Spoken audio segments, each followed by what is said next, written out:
Hello तो मेरे प्यारे बच्चों, आप सब कैसे हैं? आई होप कि आप सभी अच्छे होंगे। स्वागत है आप सभी का रोहित स्टडी पॉइंट चैनल में। तो आइए बच्चों, आज का सेशन शुरू करते हैं। तो बच्चों, आज का सेशन है 9th क्लास के बायोलॉजी का चैप्टर 2 टिश्यू का पार्ट 2। जी, इससे पहले हमने पार्ट 2 आपको करवा दिया बच्चों। आज हम करेंगे इसका पार्ट 2। तो सभी बच्चे एक बार चैनल को शेयर कर दें और जल्दी से जल्दी सभी दोस्तों के पास। चलिए, आज का सेशन शुरू करते हैं बच्चों। सभी बच्चे पेपर और पेन के साथ बैठेंगे। जिस भी प्रश्न में डाउट हो, आप नोट करते हुए चलेंगे। तो पहला प्रश्न बच्चों, जंतु ऊतक कितने प्रकार के होते हैं?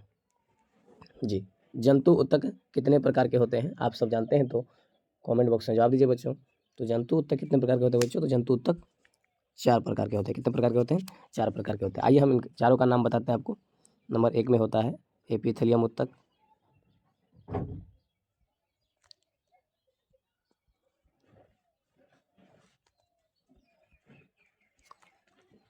दूसरा में होता है संयोजी ऊतक,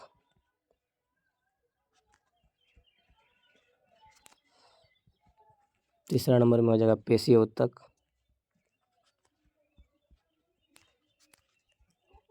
चौथा हो जाएगा तंत्रिका ऊतक। जी हाँ बच्चों, जंतु ऊतक कितने प्रकार के होते हैं? जंतु ऊतक 4 प्रकार के होते हैं। पहला होता है एपिथेलियम ऊतक, दूसरा होता है संयोजी ऊतक, तीसरा होता है पेशीय ऊतक, चौथा होता है तंत्रिका ऊतक। चलते हैं बच्चों अगला प्रश्न। अगला प्रश्न नंबर 2 में कहा गया है, कौन सा ऊतक शरीर के बाहरी और भीतरी रक्षक आवरण बनाता है? जी हाँ, कौन सा ऊतक शरीर के बाहरी और भीतरी रक्षक आवरण बनाता है बच्चों? तो इसका सही आंसर क्या हो जाएगा? ऑप्शन नंबर ए, एपिथेलियम ऊतक। जी हाँ, एपिथेलियम ऊतक है बच्चों, जो कि शरीर के बाहरी और भीतरी रक्षक आवरण बनाता है। चलते हैं बच्चों अगला प्रश्न, प्रश्न नंबर 3। प्रश्न नंबर 3 में देखिए क्या कहा गया है। प्रश्न नंबर 3 में क्या कहा गया बच्चों? प्रश्न नंबर 3 में कहा गया है, किस कोशिका का निचला सिरा अकोशीय आधार झिल्ली पर टिका रहता है? जी, किस कोशिका का अगला सिरा अकोशीय आधार झिल्ली पर टिका होता है बच्चों? तो इसका सही आंसर हो जाएगा ऑप्शन नंबर सी, एपिथेलियम ऊतक। जी, क्या जाएगा आंसर इसका बच्चों? एपिथेलियम ऊतक। चलते हैं बच्चों अगला प्रश्न, प्रश्न नंबर 4 देखते हैं। प्रश्न नंबर 4 में कहा गया है, एपिथेलियम ऊतक कितने प्रकार के होते हैं? बहुत ही अच्छा प्रश्न है। तो एपिथेलियम ऊतक कितने प्रकार के होते हैं? तो 7 प्रकार के होते हैं। ऑप्शन नंबर सी हो जाएगा आपका राइट आंसर। जी, एपिथेलियम ऊतक कितने प्रकार के होते हैं? 7 प्रकार के होते हैं। नेक्स्ट प्रश्न में बात करेंगे बच्चों, प्रश्न नंबर 5। प्रश्न नंबर 5 कहा गया बच्चों, कौन सा ऊतक नाक की आंतरिक दीवार, कौन सा ऊतक नाक की आंतरिक दीवार, ट्रेकिया, अंडवाहिनी तथा मेढक के मुख गुहा में पाया जाता है? जी हाँ, कौन सा ऊतक नाक की आंतरिक दीवार में, ट्रेकिया में, अंडवाहिनी में तथा मेढक के मुख गुहा में पाया जाता है बच्चों? तो इसका सही आंसर क्या हो जाएगा? तो बच्चों इसका सही आंसर क्या हो जाएगा? पक्षमल एपिथेलियम ऊतक। ऑप्शन नंबर ए हो जाएगा बच्चों। क्या हो जाएगा? पक्षमल एपिथेलियम ऊतक। जी हाँ, कौन सा ऊतक नाक की आंतरिक दीवार में, ट्रेकिया में, अंडवाहिनी में तथा मेढक के मुख गुहा में पाया जाता है बच्चों? तो पक्षमल एपिथेलियम ऊतक पाया जाता है। जी, पक्षमल एपिथेलियम किसका भाग है बच्चों? तो एपिथेलियम ऊतक का ही भाग है। एपिथेलियम को कितने भागों में बांटा गया है? 7 भागों में बांटा गया है। चलते हैं बच्चों प्रश्न नंबर 6। प्रश्न नंबर 6 में देखिए क्या कहा गया है। प्रश्न नंबर 6 में कहा गया है, मानव शरीर के अंगों अथवा रचनाओं को जोड़ने का कार्य कौन सा ऊतक करता है? जी, बोल रहा है कि मानव शरीर के अंगों अथवा रचनाओं को जोड़ने का कार्य कौन सा ऊतक करता है बच्चों? तो इसका सही आंसर क्या हो जाएगा? संयोजी ऊतक। क्या हो जाएगा बच्चों? संयोजी ऊतक जो है मानव शरीर के अंगों अथवा संरचनाओं को जोड़ने का कार्य करता है। हाँ, तो संयोजी ऊतक। इसका और भी कार्य होता है बच्चों, जैसे कि घायल और बेकार ऊतक को हटाना। जी, घायल और बेकार ऊतक को हटाकर वहाँ पे नए ऊतक का जन्म देना बच्चों। और शरीर के कंकाल का रचना कराना। जी, शरीर के कंकाल, शरीर के आकार का रचना करना, ये काम किसका होता है बच्चों? संयोजी ऊतक का काम होता है। जी हाँ, संयोजी ऊतक का। चलते हैं बच्चों अगला प्रश्न, प्रश्न नंबर 7 में देखिए क्या कहा गया है। प्रश्न नंबर 7 में कहा गया है, संयोजी ऊतक मुख्यतः कितने प्रकार के होते हैं? बहुत ही अच्छा प्रश्न है। तो बच्चों आइए जानते हैं बच्चों 4 प्रकार में कौन कौन सा प्रकार होता है बच्चों। चलिए, 1 नंबर में होता है बच्चों वास्तविक संयोजी ऊतक। वास्तविक संयोजी ऊतक। दूसरा में होता है बच्चों कंकाल ऊतक।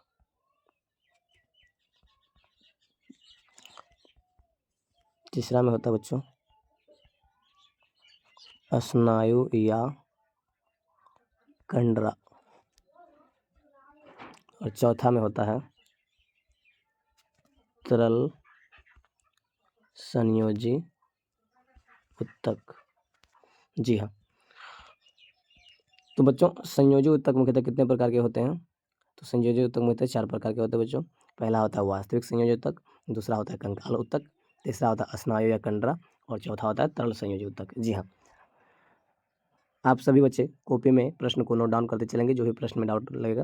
देखते हैं बच्चों प्रश्न नंबर 8। प्रश्न नंबर 8 में कहा गया है, ठंडे प्रदेशों में रहने वाले व्यक्तियों के शरीर में कौन सा उत्तक की मात्रा अधिक होता है? जी हाँ, ठंडे प्रदेशों में रहने वाले व्यक्तियों के शरीर में किस उत्तक की मात्रा अधिक होता है बच्चों? तो इसका सही आंसर हो जाएगा ऑप्शन नंबर सी, एडिपोज उत्तक। क्या हो जाएगा बच्चों?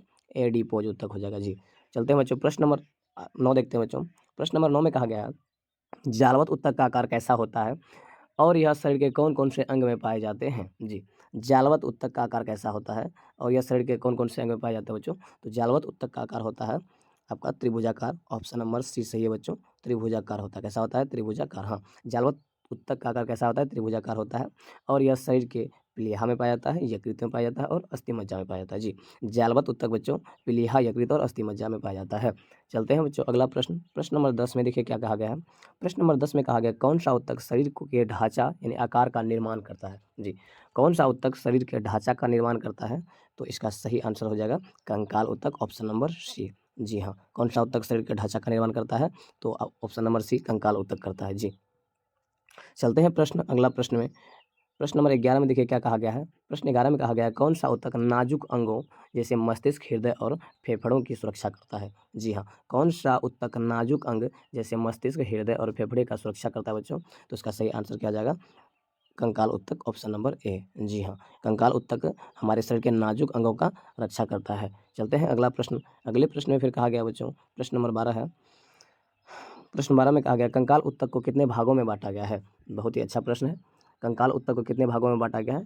तो इसका सही आंसर हो जाएगा ऑप्शन नंबर सी, 2 भागों में। जी, कंकाल उत्तक कितने भागों में बांटा गया है? 2 भागों में, एक अस्थि और दूसरा उपास्थि। जी, अस्थि को कहते हैं हम बोन्स और उपास्थि को कार्टिलेज कहते हैं इंग्लिश में। अगले प्रश्न में चलते हैं। प्रश्न नंबर 13। प्रश्न नंबर 13 में कहा गया है, अस्थि की कठोरता किसके कारण होता है? बहुत ही अच्छा प्रश्न है। अस्थि यानी हड्डी की कठोरता किसके कारण संभव हो पाता है? तो इसका सही आंसर हो जाएगा ऑप्शन नंबर सी, दोनों। जी, कैल्शियम के कारण भी और मैग्नीशियम के कारण भी। जी, कैल्शियम और मैग्नीशियम के कारण ही अस्थियों में कठोरता प्रदान हो पाता है। चलते हैं बच्चों नेक्स्ट प्रश्न। प्रश्न नंबर 14 देखिए, प्रश्न नंबर 14 में क्या कहा गया है, अस्थियों या हड्डियों का लगभग कितना भाग वजन कैल्शियम, फास्फोरस और मैग्नीशियम के कारण होता है? यानी इसमें बोला गया है बच्चों कि अस्थियों या हड्डियों का लगभग कितना भाग वजन कैल्शियम, फास्फोरस और मैग्नीशियम के कारण हो पाता है बच्चों? तो इसका सही आंसर हो जाएगा, इसका सही आंसर हो जाएगा ऑप्शन नंबर सी, 2/3 भाग। जी हाँ, पूरे शरीर के वजन का, पूरे शरीर में जितने हड्डी हैं और वो पूरे हड्डी के वजन का 2/3 भाग कैल्शियम, फास्फोरस और मैग्नीशियम के कारण ही इसका वजन हो पाता है। चलते हैं प्रश्न नंबर 15। प्रश्न नंबर 15 में कहा गया है, कशेरुकी प्राणियों की अधिकांश हड्डी कैसी होती है?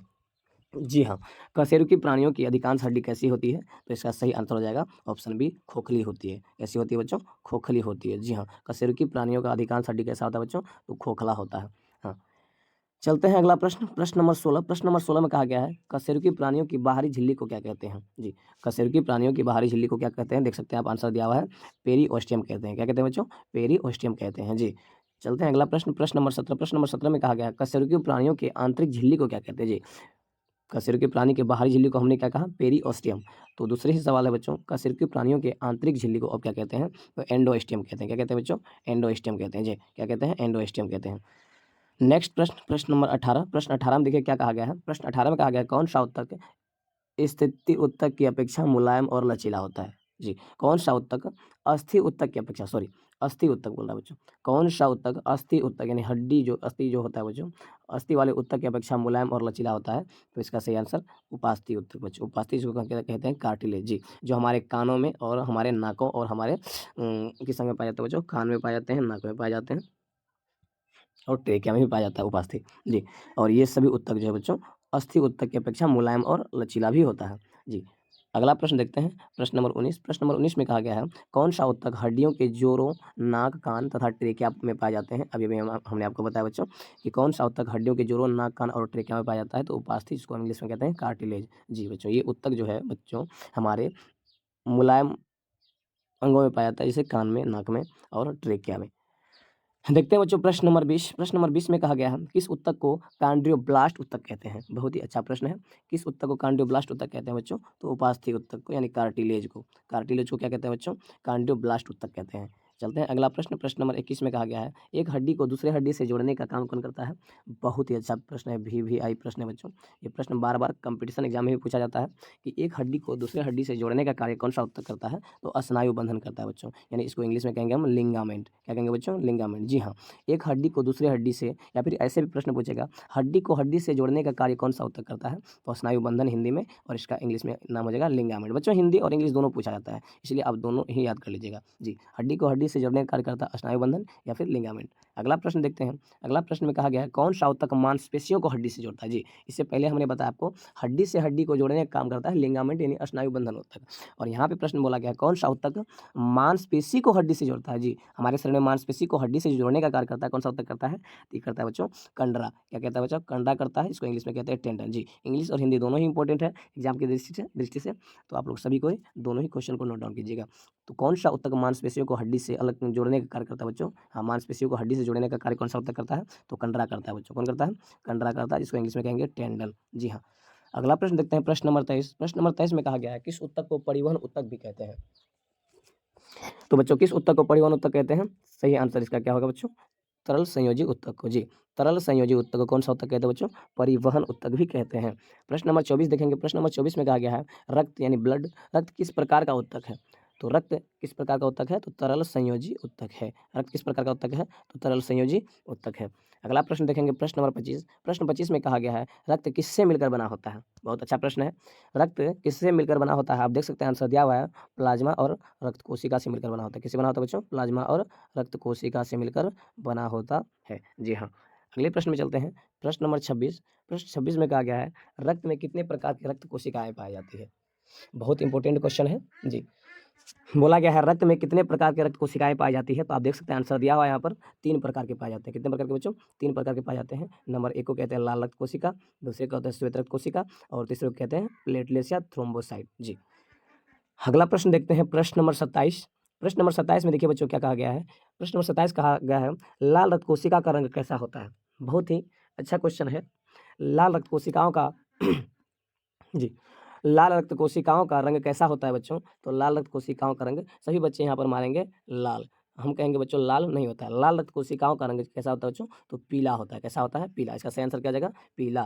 तो लाल रक्त कोशिकाओं का रंग पीला होता है। आप सब बोलिएगा नहीं, हमने तो सर पढ़ा है लाल रक्त कोशिकाओं का रंग लाल होता है।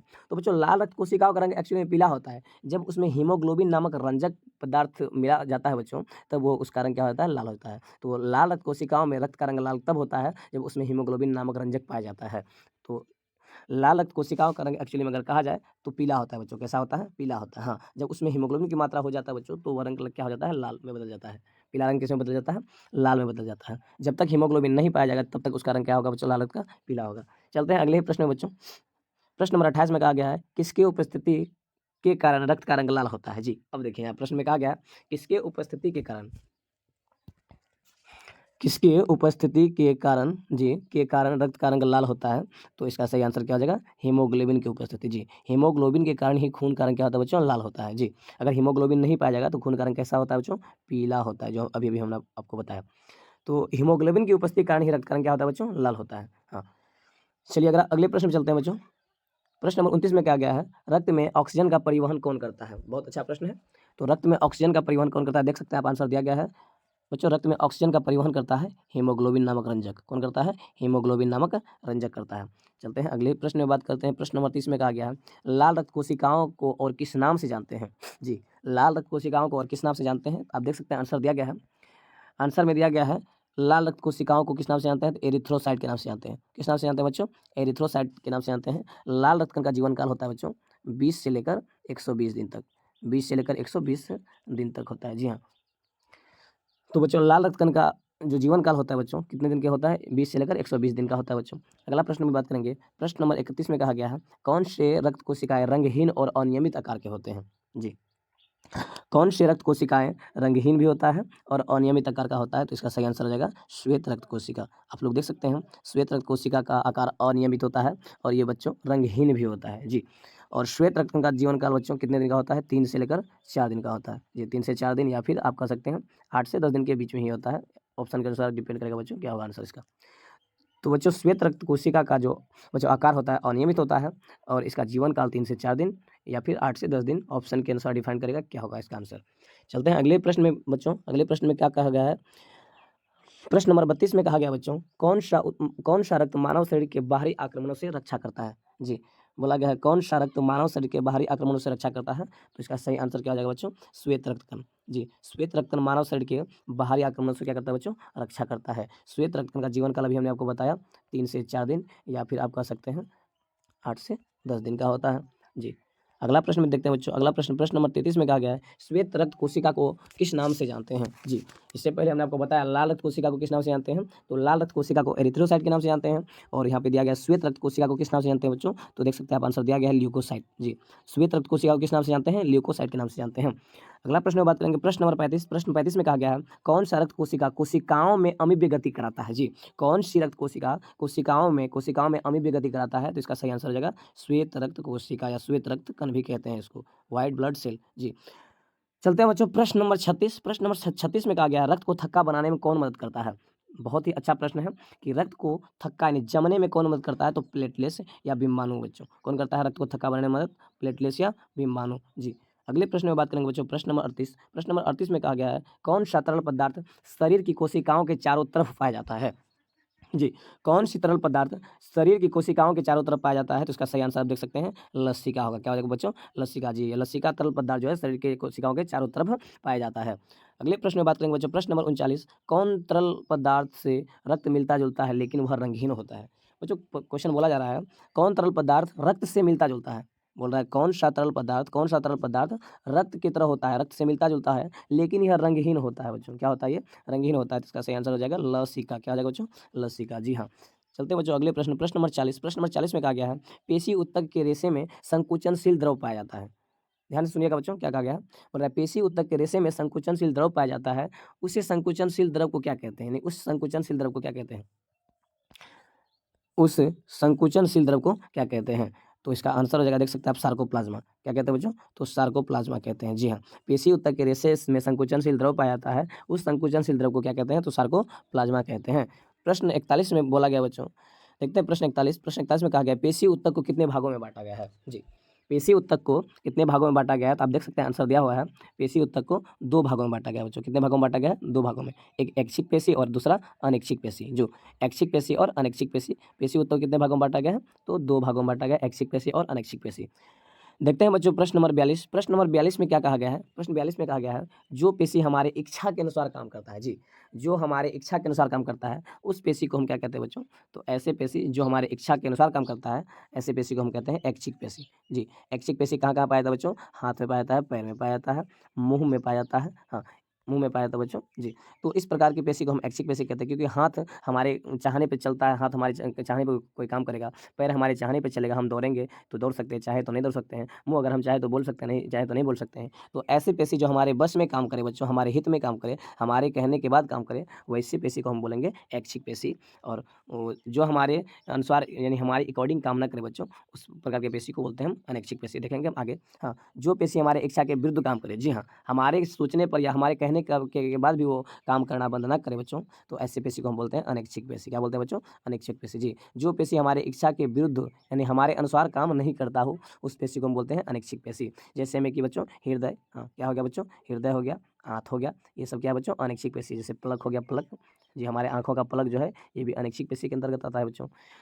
तो चलते हैं बच्चों अगला प्रश्न नंबर 44। प्रश्न 44 में कहा गया है, संरचना के आधार पर पेशियों को कितने भागों में बाँटा गया है? जी, संरचनाओं के आधार पर पेशियों को कितने भागों में बाँटा गया? आप देख सकते हैं 3 भागों में बाँटा गया बच्चों। पहला हो गया कंकाल या रेखित पेशी, दूसरा हो गया आरेखित पेशी, तीसरा हो गया हृदय पेशी। जी, संरचनाओं के आधार पर पेशियों को कितने भागों में बाँटा गया है? तो पेशियों को संरचनाओं के आधार पर 3 भागों में बाँटा गया, कंकाल रेखित पेशी, आरेखित पेशी, हृदय पेशी। चलते हैं बच्चों अगला प्रश्न नंबर 45। प्रश्न 45 में देखिए क्या कहा गया है? प्रश्न 45 में कहा गया है, किस पेशी को चिकनी पेशी भी कहते हैं? जी, किस पेशी को चिकनी पेशी कहते हैं? तो आरेखित पेशी को क्या कहते हैं बच्चों? चिकनी पेशी कहते हैं। चलते हैं अगला प्रश्न नंबर 46। प्रश्न 46 में कहा गया है, आरेखित पेशी मानव शरीर के किस-किस अंग में पाए जाते हैं? जी हाँ, आरेखित पेशी मानव शरीर के किस-किस अंग में पाए जाते हैं बच्चों? तो छोटी आँत में पाया जाते हैं, रक्तनलिका में पाया जाता है और त्वचा में पाया जाता है। जी हाँ, ये सभी अंगों में आरेखित पेशी पाया जाता है बच्चों। चलते हैं बच्चों प्रश्न नंबर 47। प्रश्न 47 में देखिए क्या कहा गया है? क्या कहा गया है? तंत्रिका तंत्र में किसका आकार तारे जैसा होता है। सॉरी, टाइपिंग मिस्टेक हुआ है बच्चों। तंत्रिका तंत्र में किसका आकार, आकार होगा बच्चों, आकार जी। तंत्रिका तंत्र में किसका आकार जी, तंत्रिका तंत्र में किसका आकार तारे जैसा होता है? तो आप देख सकते हैं आंसर दिया हुआ है साइटोन का आकार बच्चों जी। तंत्रिका तंत्र में किसका आकार तारे के जैसा होता है बच्चों? तो साइटोन का आकार। आप देख सकते हैं तंत्रिका तंत्र कुछ इस प्रकार से होता है बच्चों। हाँ, तंत्रिका तंत्र का आकार कुछ इस प्रकार से होता है, देखेंगे हम। सॉरी, कुछ मिस्टेक हो गया है बच्चों, थोड़ा सा देख लेते हैं क्या प्रॉब्लम है।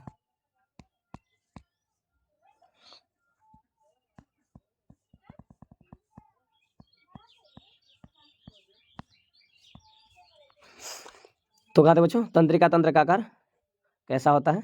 तंत्रिका तंत्र का आकार बच्चों तारे के जैसा होता है। आप देख सकते हैं इस प्रकार से तंत्रिका तंत्र का आकार होता है बच्चों जी।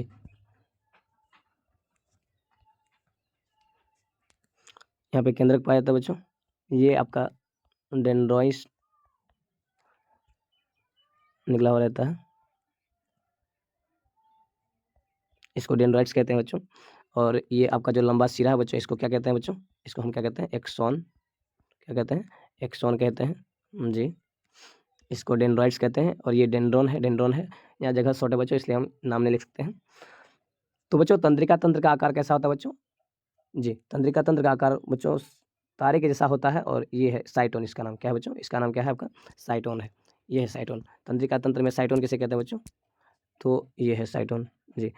तंत्रिका तंत्र की प्रत्येक भुजा को हम क्या कहते हैं बच्चों? साइटोन कहते हैं। क्या कहते हैं? साइटोन कहते हैं जी।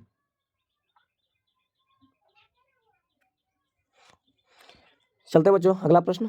प्रश्न नंबर 48 में कहा गया है साइटोन की भुजाओं को क्या कहा जाता है? जी, प्रत्येक साइटोन की भुजाओं को क्या कहते हैं बच्चों? तो प्रत्येक साइटोन की भुजा को हम कहते हैं डेंड्रोन। क्या कहते हैं बच्चों? डेंड्रोन कहते हैं जी हाँ। प्रत्येक साइटोन की तंत्रिका तंत्र के प्रत्येक साइटोन की भुजा को हम क्या कहते हैं बच्चों? तो डेंड्रोन कहते हैं। अगला प्रश्न देखते हैं, प्रश्न नंबर 49। प्रश्न 49 में कहा गया है डेंड्रोन से बहुत सी पतली पतली शाखाएं निकली होती है बच्चों, उसे क्या कहते हैं? तो उसे हम कहते हैं बच्चों डेंड्राइट्स। आप देख सकते हैं आंसर दिया हुआ है, क्या कहते हैं बच्चों? डेंड्राइट्स कहते हैं जी। पतली-पतली शाखाएँ जो निकली रहती है बच्चों, शाखाएँ जो निकली रहती है, इसे हम क्या कहते हैं? डेंड्राइट्स कहते हैं। क्या कहते हैं बच्चों? डेंड्राइट्स कहते हैं जी। तंत्रिका तंत्र में पतली-पतली शाखा जो निकली रहती है बच्चों, उसे हम कहते हैं डेंड्राइट्स कहते हैं। अगला प्रश्न देखते हैं, प्रश्न नंबर 50। प्रश्न 50 में कहा गया है 2 तंत्रिका तंत्र की कोशिकाओं के मध्य खाली स्थान को क्या कहते हैं? बहुत ही इंपॉर्टेंट क्वेश्चन है ये। बोला गया है 2 तंत्रिका तंत्र की कोशिकाओं के मध्य यानी बीच वाले खाली स्थान को क्या कहते हैं बच्चों? तो सिनेप्स कहते हैं। क्या कहते हैं? सिनेप्स कहते हैं जी हाँ। 2 तंत्रिका तंत्र की कोशिकाओं के बीच के खाली स्थान को क्या कहते हैं बच्चों? तो सिनेप्स कहते हैं। प्रश्न नंबर 51 देखते हैं। प्रश्न 51 में कहा गया है साइटोन की एक भुजा लंबे प्रवर्धक के रूप में बढ़ा होता है जी। बोल रहा है साइटोन की एक भुजा, तंत्रिका तंत्र में साइटोन की एक भुजा लंबे प्रवर्धक के रूप में बढ़ा रहता है। जैसे आप देख सकते हैं बच्चों किस प्रकार से रहता है वो जी। साइटोन की एक भुजा जो लंबे प्रवर्धक के रूप में बढ़ा रहता है बच्चों, है ना? ये भुजा जो लंबा है बच्चों, इस भुजा को क्या कहते हैं? तो एक्सोन कहते हैं। क्या कहते हैं बच्चों? एक्सोन कहते हैं जी। यही भुजा के बारे में बताया जा रहा है कि साइटोन यानी कि तंत्रिका तंत्र की ये प्रत्येक भुजा साइटोन कहलाया और साइटोन का एक भुजा जो है ना बहुत लंबा जाता है बच्चों, वही लंबा भुजा का नाम क्या है बच्चों? तो एक्सोन है। क्या नाम है इसका? एक्सोन है। आइए अगला प्रश्न देखते हैं। प्रश्न नंबर 52 कहा गया है। प्रश्न 52 में कहा गया है एक्सोन के दोनों तरफ दोहरी झिल्ली से घिरी हुई कोशिका का एक परत होता है ना? उस परत को क्या कहते हैं बच्चों? बहुत ही अच्छा प्रश्न है। एक्सोन बोल रहा है कि एक्सोन के दोनों तरफ दोहरी झिल्ली से घिरी हुई कोशिका का एक परत होता है, उस परत को क्या कहते हैं बच्चों? तो उस परत को क्या कहते हैं? देख सकते हैं आंसर में दिया हुआ है बच्चों, उस परत को हम कहते हैं माइलिन शीथ। क्या कहते हैं बच्चों? माइलिन शीथ कहते हैं जी हाँ। एक्सोन के दोनों तरफ कोशिका झिल्ली से जो ढका रहता है बच्चों, उसे कहते हैं माइलिन शीथ। आज का लास्ट प्रश्न देखेंगे बच्चों, प्रश्न नंबर 53 में कहा गया है। प्रश्न 53 में कहा गया है 2 माइलिन शीथ के बीच के बिंदु को क्या कहते हैं? जी हाँ, 2 माइलिन शीथ के बीच के बिंदु को या बीच वाले बिंदु को क्या कहते हैं? तो रेनवेयर नोड कहते हैं बच्चों। क्या कहते हैं? रेनवेयर नोड कहते हैं। तो बच्चों तो आज का सेशन समाप्त हुआ। फिर मिलेंगे हम अगले वीडियो में। बच्चों इस चैनल को ज़्यादा से ज़्यादा अपने दोस्तों के पास शेयर करें ताकि उस तक भी ये जानकारी पहुँच सके। हाँ, और मैं आपके सामने इसी प्रकार से अच्छे कंटेंट लाने का प्रयास करूँगा और हमेशा आपको अच्छे से अच्छी जानकारी देने का प्रयास करूँगा। तो बच्चों आज का क्लास यहीं तक, फिर मिलेंगे नेक्स्ट वीडियो में नेक्स्ट चैप्टर के साथ। धन्यवाद।